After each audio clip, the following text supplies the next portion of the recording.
गावात धनगराच्या कुटुंबात आपला पती आणि छोट्याशा बाळासोबत हिरा राहते.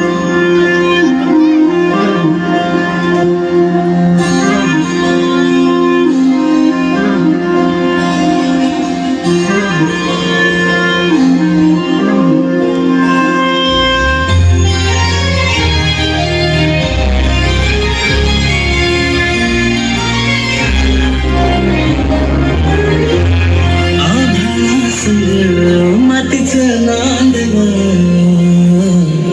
जीव झाला चकवा चांदन आभाळा संग मातीचं नांदन जीव झाला चकवा चांदन दिवसाच दिसत्यात तारयान भामरे दिवसाच दिसत्यात तारयान भामरे हो जगन हे न्यार झालं जगन हे न्यार झालं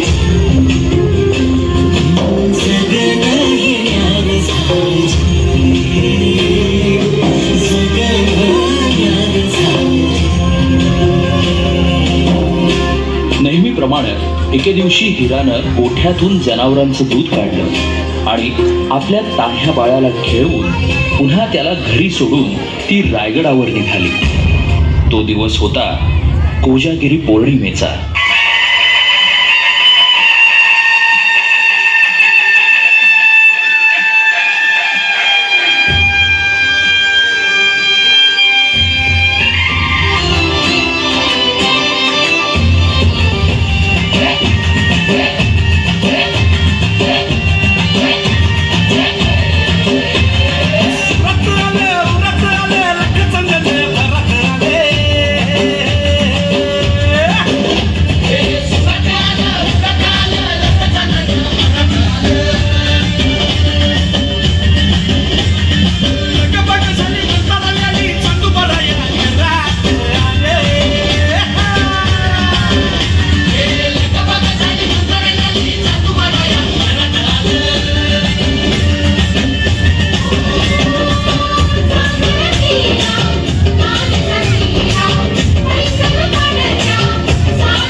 बघता बघता संध्याकाळ झाली आणि गडाचे दरवाजे बंद झाले.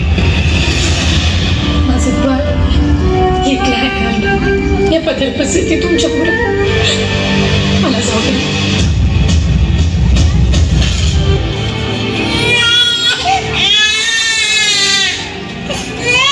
दमलेला जीव पुन्हा उमलू नये कानी येते हाक जेव्हा आई आई आई दमलेला जीव पुन्हा उमलू नये कानी येते हाक जेव्हा आई आई आई आई आई आई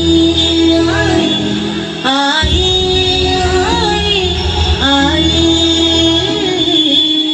कुठून तरी रस्ता असेल ना एवढा मोठा गड.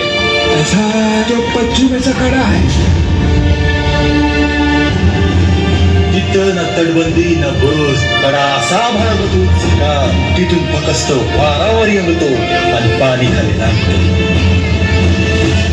पण माझं बाळ आई भावाने राहील पाठीशी पोटासाठी जरी रोज हिंडते पाऊल कान घेते क्षण क्षण पिरांची चाहूल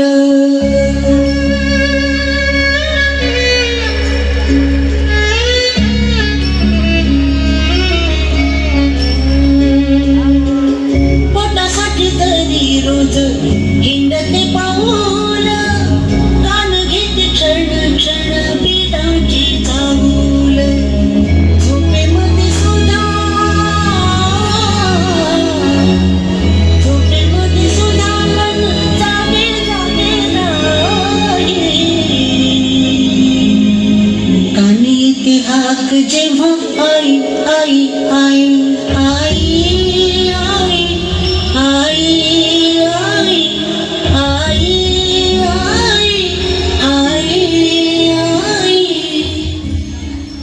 यंत्रणेमुळं दरवाजा उघडणं शक्य नसल्यानं तिचं म्हणणं कुणीच ऐकेना.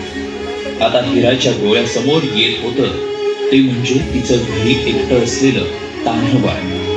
त्याच्या आठवणीनं व्याकुळ झालेल्या हिरानं किल्ल्याच्या कडावरून खाली उतरण्याचा निर्णय घेतला.